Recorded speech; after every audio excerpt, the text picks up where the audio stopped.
Morning दोस्तों, आज 8 मई 2021 को मैं करंट अफेयर का नया शो लेकर आपके सामने आया हुआ हूँ, जो एक कंपटीशन की दुनिया में बहुत ही महत्वपूर्ण भूमिका निभाता है।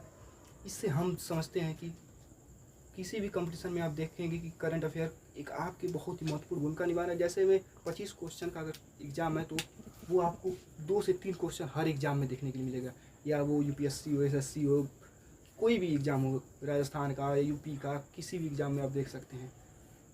ये करंट अफेयर हमारे जीवन में बहुत ही अच्छे भूमिका निभाएगा। इसलिए हम आज के करंट अफेयर का पहला क्वेश्चन लेकर आपके सामने चलते हैं। चलिए देखते हैं, नासा के अंतरिक्ष यान पार्कर सोलर प्रोब किस ग्रह से प्राकृतिक सिग्नल खोजा है। नासा के अंतरिक्ष यान पार्कर सोलर प्रोब किस ग्रह से प्राकृतिक सिग्नल खोजा है। तो हम देखते हैं किस ग्रह से खोजा है। यहाँ पे इसने शुक्र से खोजा है। किससे खोजा है? शुक्र से। आखिर ये नासा, चलिए ठीक है, हमने इस क्वेश्चन को तो आंसर ढूंढ लिया। शुक्र से खोजा गया है पार्कर सोलर प्रोब अंतरिक्ष यान से। किससे? Parker solar probe. ये नासा कहाँ की एजेंसी है? ये नासा अमेरिका की एजेंसी है। कहाँ की? अमेरिका की। जिसको ये पार्कर सोलर प्रोब ये सूर्य की पता लगाने के लिए, सूर्य के कार्यों को पता लगाने के लिए भेजा गया है। चलिए ठीक है, अब हम दूसरा क्वेश्चन देखते हैं आपके सामने। दूसरा क्वेश्चन है कि अमेजॉन के सीईओ जेफ बेजोस ने कितने प्रतिशत शेयर को बेच दिया है। किसने? अमेजॉन के सीईओ जेफ बेजोस ने कितने परसेंट शेयर बेचा है? तो अमेजॉन के सीईओ ने 2.5%, कितने परसेंट? 2.5% अपना शेयर को बेच दिया है। अब ये जेफ बेजोस के बारे में एक और हम आपको फैक्ट बताते हैं। ये विश्व के सबसे अमीर आदमी है। ठीक है, तो चलिए हम अगले क्वेश्चन पे चलते हैं। तीसरा क्वेश्चन हमारा ये है कि हाल ही में जारी आईसीसी टेस्ट रैंकिंग में शीर्ष पर कौन है। किसमें? आईसीसी टेस्ट रैंकिंग में केन विलियमसन फर्स्ट पर है। कौन है? Kane Williamson. टेस्ट पे केन विलियमसन है। और सेकंड पर स्टीव स्मिथ है। कौन है सेकंड पर? Steve Smith. और विराट कोहली भाई साहब, ये तो है फिफ्थ पे, अर्थात 5वें पर है। ये 5वें पर है विराट कोहली। अब तक हम लोगों ने 3 क्वेश्चन देखे थे, लेकिन आज मैं आप लोगों के लिए स्पेशल कंपटीशन की दुनिया के लिए यूएनओ बहुत ही पसंदीदा संस्था है, इसके बारे में आज हम लोग कुछ प्रश्न जानेंगे। इसलिए अब हम तीसरे क्वेश्चन को जान चुके हैं, अब चौथे क्वेश्चन की तरफ आपके चलते हैं। तमिलनाडु के नए मुख्यमंत्री कौन बने हैं? तो आप पहला दिया हुआ है के पलानी स्वामी, दूसरा एमके स्टालिन, तीसरा बनवारी लाल पुरोहित और चौथा इनमें से कोई नहीं। इसका सही आंसर है एमके स्टालिन। क्या है सही आंसर? MK Stalin. अभी मुख्यमंत्री का चुनाव हुआ है, जिसमें एमके स्टालिन ने जीत हासिल की है और ये शपथ ग्रहण कर चुके हैं। चलिए, अगर ये ऑप्शन में दिया है कि केपलानी स्वामी पूर्व मुख्यमंत्री थे, और ये बनवारी लाल ये राज्यपाल है। और नए मुख्यमंत्री एमके स्टालिन बन चुके। तमिलनाडु की राजधानी चेन्नई है। क्या है? तमिलनाडु की राजधानी चेन्नई है। ये भारत का सबसे दक्षिणतम राज्य है। चलिए, तो हम लोगों ने चौथा क्वेश्चन जान लिया। अब हम लोग अगले क्वेश्चन की तरफ बढ़ते हैं। अगला क्वेश्चन, 5वां क्वेश्चन दिया हुआ है। यूनेस्को ने किसे Guillermo Cano world press freedom prize पुरस्कार 3 मई 2021 को दिया है। कब? 3 मई 2021 को दिया है। किसे दिया है? पहला दिया है मारिया रेस फिलीपींस की, और दूसरा रजत शर्मा भारत के। तीसरा ऑप्शन है दोनों को, और चौथा इनमें से कोई नहीं। तो इसमें से क्या हो सकता है? मारिया रेस, रजत शर्मा, दोनों, या इनमें से कोई नहीं। इसमें से सही ऑप्शन है मारिया रेस, जो फिलीपींस की है। यह दिया क्यों जाता है? प्रेस प्रेस की स्वतंत्रता के लिए ये दिया जाता है, जैसे कि जो पत्रकार अपने देश के लिए ईमानदारी से काम करता है उसको ये दिया जाता है। चलिए हम लोग अगला क्वेश्चन देखते हैं 6वां क्वेश्चन। हाँ तो दोस्तों, अब तक हमने करंट अफेयर का 5 क्वेश्चन देख चुके हैं। 6वां क्वेश्चन हम आपके सामने लेकर आ रहे हैं, जो आपके तैयारी को, कंपटीशन की दुनिया की तैयारी को एक नई ऊंचाइयों पर लेकर जाएगा। चलिए हम स्टार्ट करते हैं 6वां क्वेश्चन, देखते हैं क्या है। 6वां क्वेश्चन है, बिलबोर्ड म्यूजियम अवार्ड 2021 किसे बिलबोर्ड आइकन अवार्ड मिला? बिलबोर्ड म्यूजियम अवार्ड में किसे बिलबोर्ड आइकन अवार्ड मिला है? तो ऑप्शन है पिंक, पहला ऑप्शन है पिंक, दूसरा है नारायण स्वामी, तीसरा राम कुमार, चौथा इनमें से कोई नहीं। तो इनमें से कौन सा हो सकता है? राम कुमार नहीं है, पिंक स्वामी को मिला है। इसी तरह हम आपसे उम्मीद करते हैं कि आप लोग अपना मनोबल बना के तैयारी करते रहेंगे। चलिए हम अगला क्वेश्चन देखते हैं। किस देश ने कोरोना के सिंगल डोज वैक्सीन, कौन सी वैक्सीन? सिंगल डोज वैक्सीन दी है। सिंगल डोज वैक्सीन का मतलब अब तक डबल डोज लगते थे, 1 और 2 करके। जैसे भारत में कोविशील्ड है, उसकी भी 2 डोज लग रही है। कोई भी वैक्सीन हो अब तक 2 डोज लगती थी। तो ये किसने दिया है सिंगल डोज वैक्सीन को, किसने दिया है? तो ऑप्शन है भारत, दूसरा रूस, तीसरा अमेरिका, चौथा कनाडा।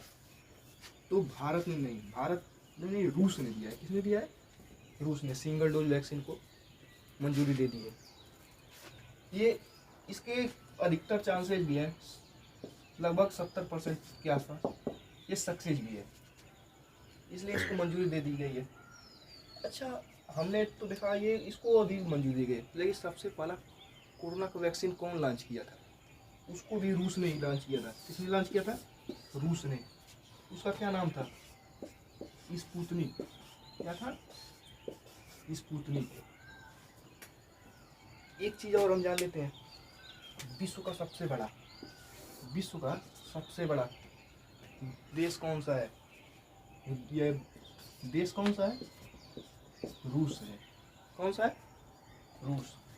भौगोलिक दृष्टि से भारत में तो कोविशील्ड हो गया, पहला हो गया कोविशील्ड, उसके बाद कोवैक्सीन, अमेरिका और कनाडा। जैसे हमने ये विश्व का मैप में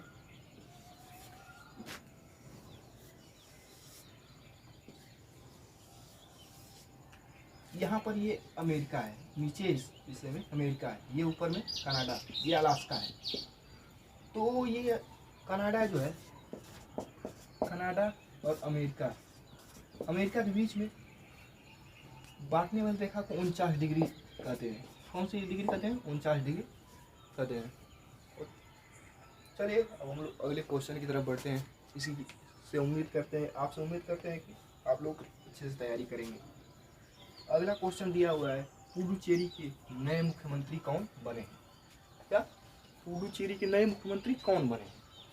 ऑप्शन है M.K. स्टालिन, दूसरा योगी आदित्यनाथ, तीसरा M. रंगास्वामी और चौथा इनमें से कोई। तो हमने कल देखा था कि M.K. स्वामी तो कहाँ के बने थे मुख्यमंत्री, बता सकते हैं? तमिलनाडु के। M.K. स्वामी कहाँ के बने हैं? तमिलनाडु के नए मुख्यमंत्री बने हैं। कहाँ के? तमिलनाडु के। ठीक है। योगी आदित्यनाथ यूपी के हैं। कहाँ के हैं? यूपी के। M. रंगास्वामी ये कहाँ के बने हैं? पुडुचेरी के। कहाँ के बने हैं? पुडुचेरी के। पुडुचेरी एक केंद्र शासित प्रदेश है। कौन सा? हाँ दोस्तों, अब तक हमने करंट अफेयर के 8 क्वेश्चन देख चुके हैं। हम 9वें क्वेश्चन की तरफ आपको लेकर चलते हैं। और मैं आपसे यही कहूँगा कि आपके माँ बाप के सपनों को, आपके सपनों को दुनिया में कोई नहीं पूरा कर सकता। पूरा कर सकता है तो आप खुद हो। इसलिए मैं आपसे कहूँगा कि दिल से और लगन से अपने सपनों को तरफ लग जाओ और तैयारी करो। चलिए तो हम अगले क्वेश्चन की तरफ लेकर आपको चलते हैं। 9वां क्वेश्चन, हाल ही में कोरोना के कारण भारतीय सशस्त्र बल ने कौन सा अभियान शुरू किया है? किसने शुरू किया है? हमारे देश के आन बान शान, हमारे देश के वीर जवानों ने कौन सा अभियान शुरू किया है? तो कोजीत, समुद्र सेतु सेकेंड और ऑपरेशन ऑक्सीजन। कौन सा शुरू किया है भारतीय सशस्त्र बल ने? कोजीत।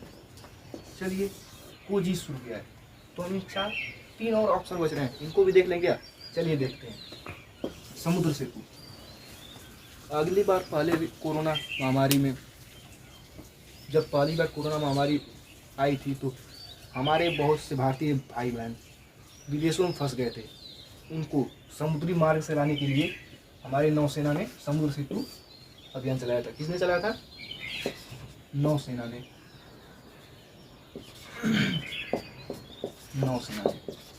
और नौसेना ने फिर ऑक्सीजन की सप्लाई को सही करने के लिए दूसरी बार सन 2021 में यह समुद्र सेतु अभियान चलाया है। इसको किस लिए चलाया है?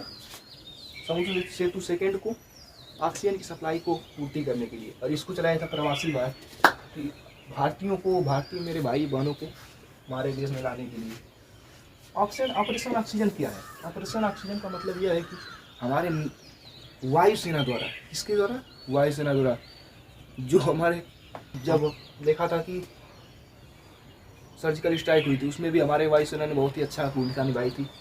इसने वायुसेना ने हमारे ऑक्सीजन की आपूर्ति को पूरा करने के लिए कोरोना महामारी में शुरू किया है ऑपरेशन सेतु। किसने? वायुसेना ने। ठीक है, तो चलिए देखते हैं अगला क्वेश्चन दिया हुआ है, किस राज्य में 10 मिलियन साल पुराना, कितना साल? 10 मिलियन साल पुराना क्या मिला है? डायनासोर की हड्डी या कंकाल। इसको क्या मिला है? डायनासोर की हड्डी या कंकाल। चलिए देखते हैं कहाँ पर मिला है। मध्य प्रदेश, मेघालय, मिजोरम और मणिपुर। कहाँ पर मिला है? मेघालय में। कहाँ पर? मेघालय में। अच्छा, ये डायनासोर तो मिला है, लेकिन इस डायनासोर की जो हड्डी कंकाल मिला है उसकी खासियत क्या है? इसकी खासियत यह है कि ये लंबे गर्दन वाला होता था। आप सभी ने मूवी में और कहीं भी इंटरेस्टिंग फैक्ट होता है जो चीज़ हम लोगों ने नहीं देखा उसके बारे में हम लोग को जानने की बहुत इच्छा होती है। तो हम इस डायनासोर का कुछ हिस्सा इस तरह है, शुतुरमुर्ग के गर्दन की तरह लंबा सा। ठीक है, ये लंबे गर्दन वाला डायनासोर होता था।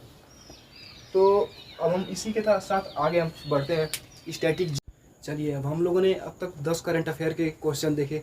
अब हम आगे हम आपके लिए स्पेशल स्टैटिक जीके की एक नई डोज लेकर आ रहे हैं। स्टैटिक जीके का मतलब यही है कि जो हमारे तत्काल के परीक्षाओं में पूछा जा रहा है, तत्काल की परीक्षाओं में पूछे जाने वाले ज़्यादा से ज़्यादा क्वेश्चन, उसको मैं आपके सामने लेकर प्रस्तुत होऊंगा।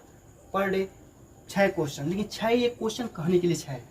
मैं इसके अंतर्गत मैं आपको अधिक से अधिक क्वेश्चन कराने की कोशिश करूंगा। अब जीके का मतलब जनरल नॉलेज अर्थात सामान्य ज्ञान होता है। ठीक है, चलिए हम आपके लिए एक छोटा सा मोटिवेशन कोड लेकर आए हुए हैं। आंखें बंद करने से मुसीबत नहीं टलती। आंखें बंद करने से मुसीबत नहीं टलती अर्थात कहने का मतलब यह है कि अगर बिल्ली है, बिल्ली को देखकर कबूतर अगर आंख बंद कर देता है तो ऐसा नहीं है कि बिल्ली चली गई, कबूतर को लगता है कि बिल्ली चली गई, लेकिन मुसीबत उसके सामने होती है। मुसीबत आए बिना आंखें नहीं खुलती अर्थात मुसीबत जो आनी रहती है वो आती ही है। इसलिए हम लोग कहते हैं कि भाई अरे कोरोना का काल चल रहा है, कोरोना का काल चल रहा है, मुसीबत आई है, फिर ये एक ना एक दिन चला जाएगा। हम लोग को मनोबल बना के रखना है, हम लोग को विश्वास ये करना है कि हम लोग का एग्ज़ाम एक दिन होगा और हम लोग ऐसी अपनी तैयारी रखें कि हम लोग को जब भी एग्ज़ाम हमको सिलेक्शन लेना है, अपने माँ बाप के सपनों को पूरा करना है।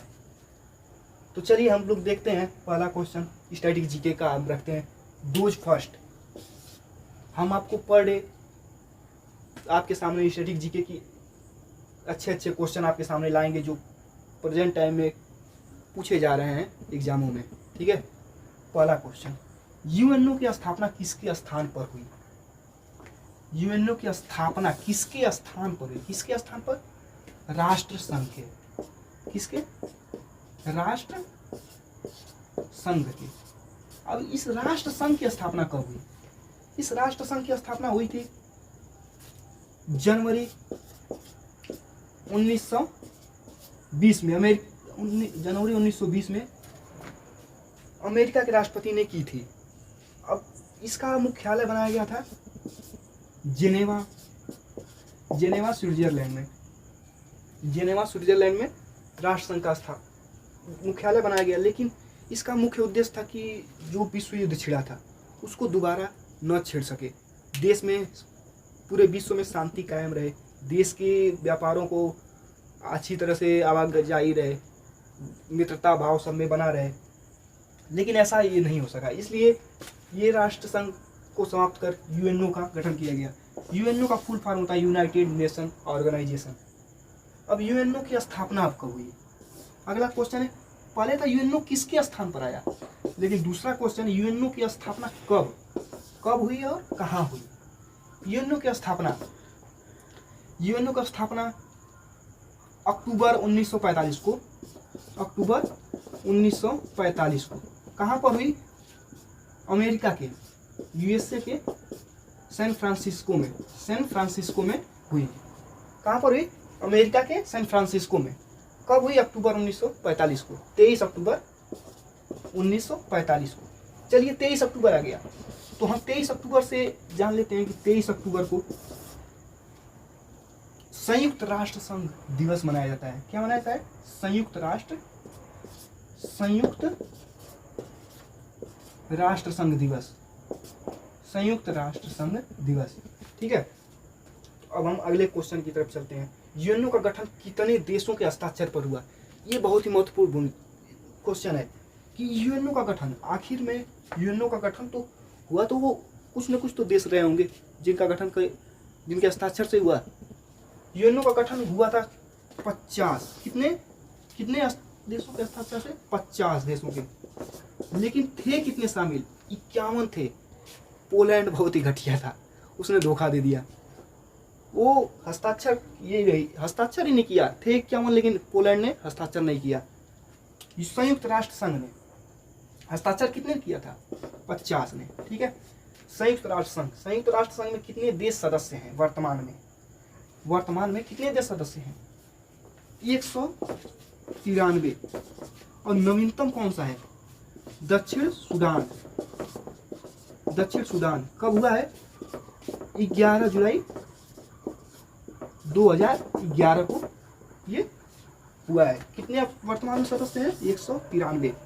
193 सदस्य यूएनओ का कौन है? दक्षिण सूडान। चलिए अब हम देखते हैं यूएनओ के महासचिव कौन है। यूएनओ के फर्स्ट महासचिव कौन है? यूएनओ के फर्स्ट महासचिव कौन है?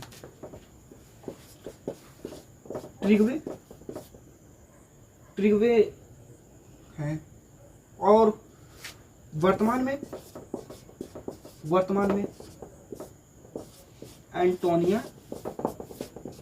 एंटोनिया गुटारेस।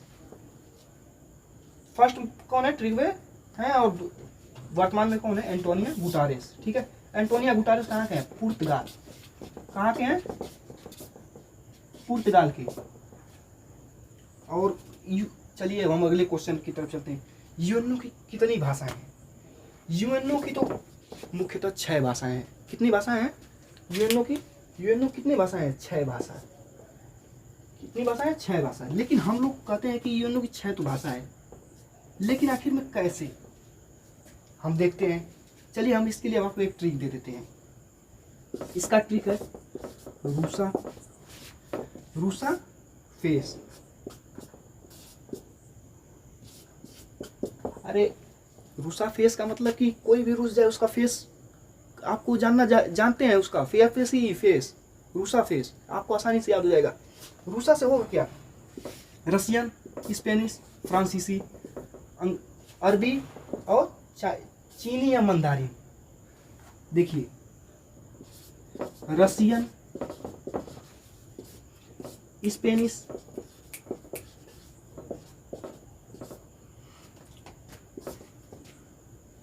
फ्रांसीसी, अरबी, चीनी या मंदारिन, और ये इंग्लिश या ब्रिटेनी इंग्लिश, जो भी हो। लेकिन इसकी मुख्य कार्यकारी भाषा कितनी है? 2 भाषाएं केवल हैं। कौन कौन सी इसकी मुख्य कार्यकारी भाषा? पहला तो अंग्रेजी हो गई। कौन सी हो गई? अंग्रेजी। और दूसरा स्पेनिश। कौन सी है? स्पेनिश। अब हम लोगों ने अब तक कितने क्वेश्चन जाने? कहने तो 6 था, लेकिन एक क्वेश्चन में हमने आपको अनेकों क्वेश्चन करा दिए। उसी तरह मैंने हर एक क्वेश्चन में एक से अधिक क्वेश्चन कराने की कोशिश की। चलिए हम लोग एक बार रिवाइज कर लेते हैं। यूएनओ की स्थापना किसके स्थान पर हुई? राष्ट्रसंघ के। राष्ट्रसंघ की स्थापना कब हुई? 10 जनवरी 1920 को। क्यों हुई? प्रथम विश्व युद्ध जो 1914 से 1919 के बीच में चला था, उसके समाप्ति के बाद अमेरिकी राष्ट्रपति ने इसकी स्थापना की। इसका मुख्य उद्देश्य था कि विश्व में शांति को बनाए रखना। इसका मुख्यालय जेनेवा, स्विट्जरलैंड में बनाया गया। यूएनओ की स्थापना कब हुई? 23 अक्टूबर 1945 को। कहाँ पर हुई? यूएसए के सैन फ्रांसिस्को में। अच्छा हाँ, हम एक क्वेश्चन आप तो भूल ही रहे थे। यूएनओ का मुख्यालय कहाँ पर है? न्यूयॉर्क अमेरिका में है। कहाँ पर है? न्यूयॉर्क अमेरिका में। चलिए, तो ये भी हो गया। अब यूएनओ पे कितने देशों ने हस्ताक्षर किया था यूएनओ गठन पर? 50 देशों ने। पोलैंड था वो बहुत ही गया हुआ देश था, उसने असली मौके पर ही धोखा दे दिया था। 51 देश थे, लेकिन 50 देशों ने हस्ताक्षर किया। संयुक्त राष्ट्र संघ में कितने देश सदस्य हैं? कितने देश सदस्य हैं? 193 देश। 193। नवीनतम देश कौन सा है? दक्षिण सूडान। कौन सा है? दक्षिण सूडान। ये कब हुआ? ये कब सदस्य बना? 11 जुलाई 2011 को। चलिए अगला क्वेश्चन था कि यूएनओ के महासचिव कौन है? ट्रिगवे। फर्स्ट महासचिव कौन थे? ट्रिगवे। और वर्तमान में कौन है? एंटोनियो गुटारेस। कहाँ के हैं? पुर्तगाल के। ये नॉर्वे के थे। कहाँ के थे? ट्रिगवे नॉर्वे के। कहाँ के? नॉर्वे। और ये पुर्तगाल के। अब हम लोग का 6वां क्वेश्चन था कि यूएनओ की कितनी भाषाएं हैं? 6 भाषाएं। लेकिन हम लोग 6 भाषाएं तो जानते हैं, लेकिन कौन इतना पढ़ेगा? नहीं पढ़ने की इच्छा होती है। इसलिए हमने आपके लिए एक ट्रिक दिया है, रूसा फेस। अरे मान लीजिए आपकी मम्मी का फेस रूसा हो, आपके पापा का फेस रूसा हो, अरे अपने भाई को एक थप्पड़ लगा दिया, भाई का फेस रूसा हो, किसी का रूसा हो सकता है। इसलिए मैं आपको बता रहा हूँ रूसा फेस। ठीक है? रूसा का मतलब रसियन, सा का मतलब स्पेनिश, एफ का मतलब फ्रांसीसी, ए का मतलब अरबी, सी का मतलब चीनी या मंदारिन, ई का मतलब अंग्रेजी। ठीक है? अब हम देखते हैं कि यूएनओ की तो ये तो भाषाएं होगी, लेकिन कार्यकाली भाषा किसमें कार्य होता है यूएनओ का? अंग्रेजी में। किसमें होता है? अंग्रेजी में। चलिए, तो हम इसी के साथ हम आपसे विदा लेते हैं। हम आपसे यही रिक्वेस्ट करते हैं कि आप हमारे चैनल को सब्सक्राइब करें, कमेंट करें, लाइक करें।